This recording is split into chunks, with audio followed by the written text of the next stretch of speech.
Atenção! Começa agora uma teleaula de Física do ensino médio. Você vai assistir a teleaula de número 11. Bons estudos!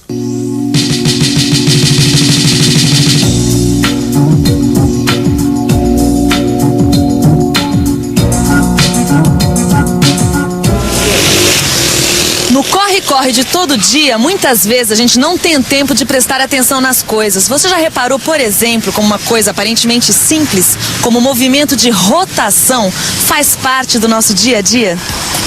Os veículos nas ruas, as máquinas nas fábricas, estes são apenas alguns exemplos de como o movimento de rotação está presente no seu cotidiano. Até o nosso querido planeta mantém constante a inclinação do seu eixo, graças ao seu movimento de rotação. Por isso é muito importante conhecer as propriedades do movimento de rotação, tanto do ponto de vista da tecnologia, quanto do ponto de vista do cotidiano. E é exatamente este o assunto desta teleaula.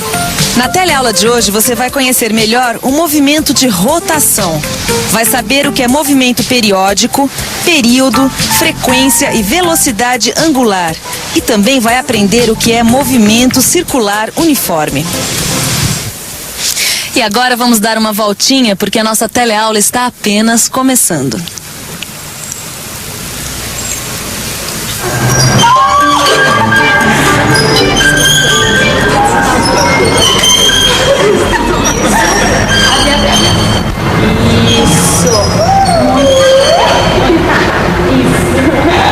E aí, gostou da experiência? Adorei, fiquei tontinha, mas foi super divertido. Só não entendi muito bem o que isso tem a ver com física. Pois tem tudo a ver. Você acabou de fazer uma demonstração experimental do princípio da conservação do momento angular. Eu fiz isso? Fez? Nossa, isso aqui é importante. Como é que é? Princípio da conservação do momento angular. Parece uma coisa difícil de entender, né? Mas na verdade é apenas uma forma complicada de explicar uma coisa razoavelmente simples. Por exemplo, o que você sentiu quando você estava girando?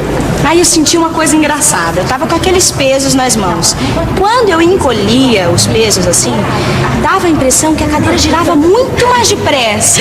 Mas não era uma impressão, você girava mesmo, por causa desse princípio que eu acabei de falar. E sabe por quê? Imagine um corpo girando no espaço sem nenhuma ação externa atuando sobre ele. Quanto mais concentrada a massa desse corpo estiver do seu eixo de rotação, mais rapidamente ele vai girar. E quanto mais a distribuição da massa se afastar do eixo de rotação, mais lentamente esse corpo vai girar. Peraí, deixa eu ver se eu entendi. Quer dizer que o que eu senti era real mesmo? Claro. Quando meus braços estavam esticados, eu girava mais devagar. E quando eu encolhia, eu girava mais depressa? Exatamente isso. Você nunca viu aquelas patinadoras que dançam numa pista de gelo? Ai, eu acho lindo. Então, é o mesmo princípio que está por trás. Uma patinadora pode não entender nada de física, mas ela sabe muito bem que encolhendo e estendendo os braços, ela pode regular a frequência de rotação do seu corpo em torno de si mesma. E a sua inclinação em relação à pista influi para que ela possa descrever círculos com maior ou menor velocidade. Puxa, hoje eu tô aprendendo muita coisa nova. Fala mais sobre rotação. Bom, a gente pode dizer também que a rotação é um movimento periódico. Se existe um movimento periódico na nossa vida, é ficar com essa cena de ficar consertando o pneu furado. Não, e justamente na hora que a gente estava no auge da nossa discussão sobre movimento periódico, né? Agora, eu vou ser honesto com você. Na verdade, eu ainda não entendi a diferença entre movimento de rotação e movimento periódico. Mas será, o Benedito? Ué, não entendi, Gil. Já expliquei mais de 1000 vezes. Tá bom, mas continuei sem entender. Movimento de rotação é um movimento periódico. Imagina esse pneu girando, certo? Tá. Durante esse movimento, cada ponto do pneu descreve circunferências continuamente. Tá certo? Tá certo. Então, ó, eu vou dar um exemplo melhor pra você aqui. Olha só. Eu vou colocar aqui uma marca no pneu, como se fosse uma referência. Tá. E outra referência aqui no chão, tá certo? Tá. Ó. Então, olha, o pneu vai passar várias vezes pelo mesmo ponto, tá certo? Bom, se Um ponto passa várias vezes pela mesma posição, há um intervalo de tempo mínimo para que ele passe 2 vezes pela mesma posição. Esse intervalo de tempo que ele gasta para descrever uma volta ou um ciclo é chamado de período do movimento. Agora eu vi vantagem de parar na borracharia. Quer dizer que tudo aquilo que a gente estava lendo sobre frequência é o número de vezes que esse ponto toca o chão. É isso? Tá certo. Mas olha, tem uma maneira melhor de se falar isso. O número de ciclos descritos em uma unidade de tempo é a frequência desse próprio movimento. Mas peraí, como assim unidade de tempo? Não entendi isso aí. Peraí, deixa eu ver se eu consigo te dar um exemplo melhor. Já sei. Imagina uma polia de um carro, sabe? Polia do motor? Sei. Então, já imaginou isso? Certo. Tá, ó. Se cada ponto da polia de um motor descreve 600 ciclos por minuto, qual a frequência que ele gira? Bom, diria que é uma frequência de 600 ciclos por minuto, não é isso? Ah, tá certo. Só que nesse caso, em vez de ciclos, usa-se rotações. Então fica assim, 600 RPM. Logo, nesse caso, a frequência é de 600 rotações por minuto. Entendeu? Tá certo. A frequência de um motor do carro é medida assim, né? Pelo menos tem um relógio lá dentro marcando RPM, Exato. Rotações por minuto. Mas e se em vez da gente calcular a frequência em rotações por minuto, se a gente resolvesse usar, por exemplo, o Sistema Internacional de Unidades? Não teria problema algum, Rosinha, só que aí a unidade de tempo seria o segundo. Então, se a polia de um motor gira com uma frequência de 600 ciclos por minuto, se nós adotarmos o Sistema Internacional de Unidades, essa polia vai descrever 600 ciclos em 60 segundos, certo?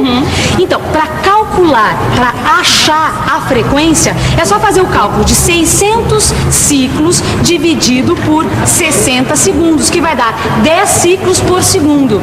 E essa unidade, ciclos por segundo, é chamada de Hertz. E o símbolo é H maiúsculo e Z minúsculo. Então quer dizer que a frequência daquela polia no SI seria 10 Hz. Exatamente, é fácil, não é? E é fácil também ver que 1 Hertz é igual a 60 rotações por minuto. Mas tem uma outra coisa que eu não entendo muito bem nessa história de rotação. É a tal da velocidade angular. Mas também não é complicado, quer ver? Imagine um disco que está girando. Agora imagine que esse disco gire num determinado intervalo de tempo. Vamos chamar esse intervalo de tempo de ΔT. Neste intervalo, os raios descrevem ou varrem um determinado ângulo ΔΦ. A relação entre esse ângulo e o tempo que foi gasto para descrevê-lo é a velocidade angular do disco. Este é o símbolo para a velocidade angular. E a gente pode expressar isso matematicamente dessa forma. Ômega é igual a ΔΦ sobre ΔT. Você já reparou que em física, muitas vezes um termo que parece bastante complicado pode ser observado com muita facilidade no nosso dia a dia? Quer ver um exemplo? Oi, por favor, o que é movimento circular uniforme? Não, eu não sei. É alguma coisa que está movimentando. Circular, circulando e uniforme, não sei. Ele é igual no geral. Um movimento que não varia? É todo movimento que gira em torno de um círculo na mesma velocidade. É um movimento em círculo, onde a velocidade é constante. Mas o próprio nome, Movimento Circular Uniforme, o MCU, já dá uma dica do que está por trás desse conceito. Agora é só usar um pouco de imaginação. Imagine então um disco girando com velocidade angular constante. Você já viu que a frequência e o período serão também constantes. Aí, neste caso, cada ponto desse disco descreve um movimento circular uniforme. Use mais a imaginação e pense que uma formiguinha esteja sobre esse disco. Você vai estar vendo a formiga descrever um movimento circular uniforme.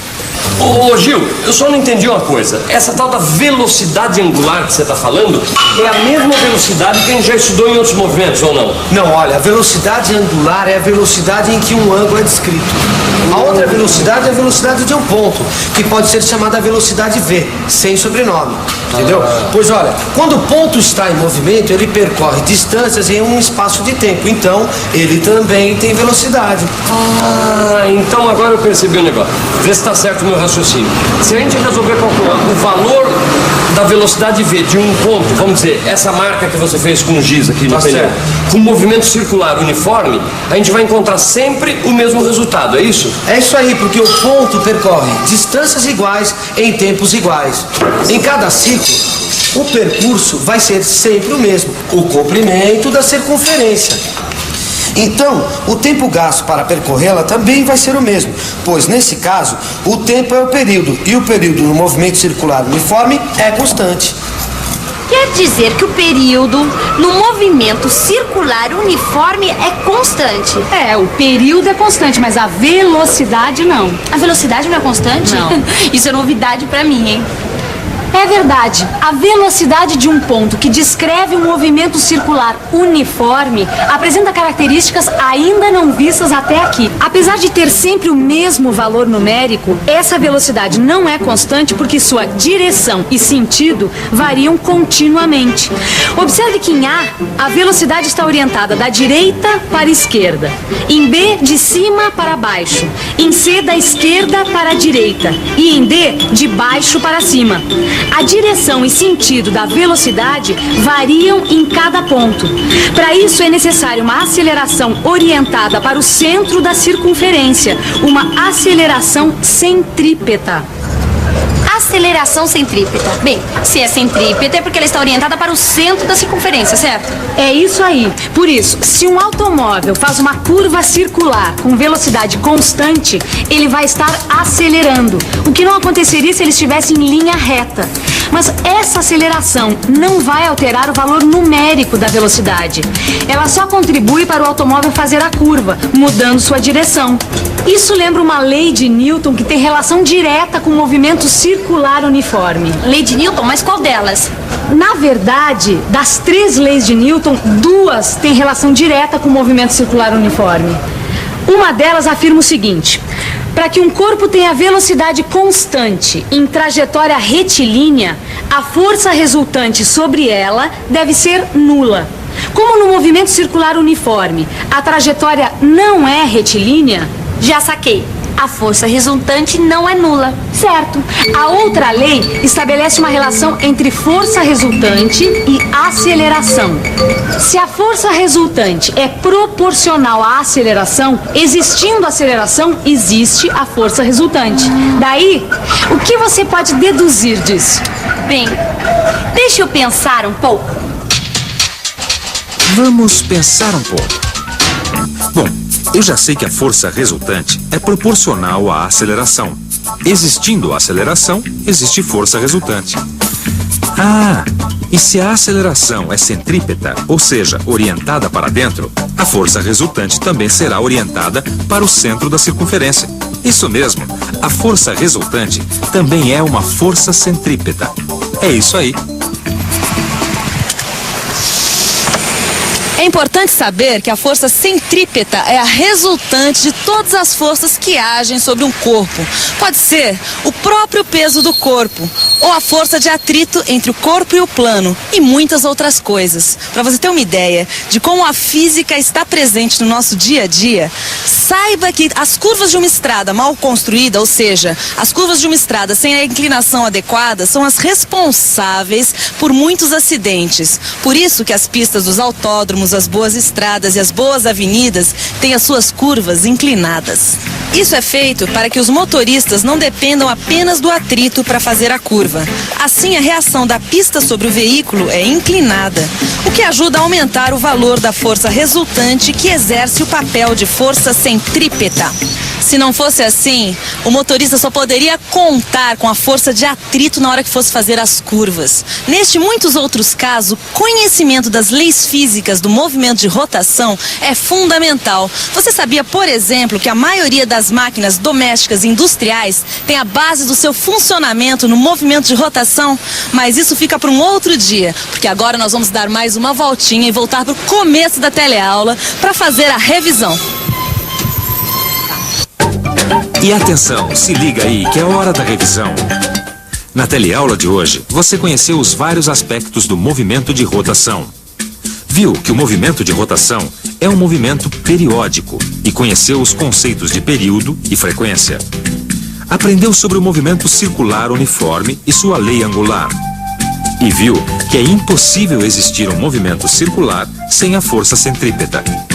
Hoje você viu que o movimento de rotação tem grandes implicações no seu dia a dia. Agora chegou a hora de você pegar pra valer no seu livro de física. Lá você poderá aprofundar tudo que a gente viu, tá bom? Então até a próxima e tchau!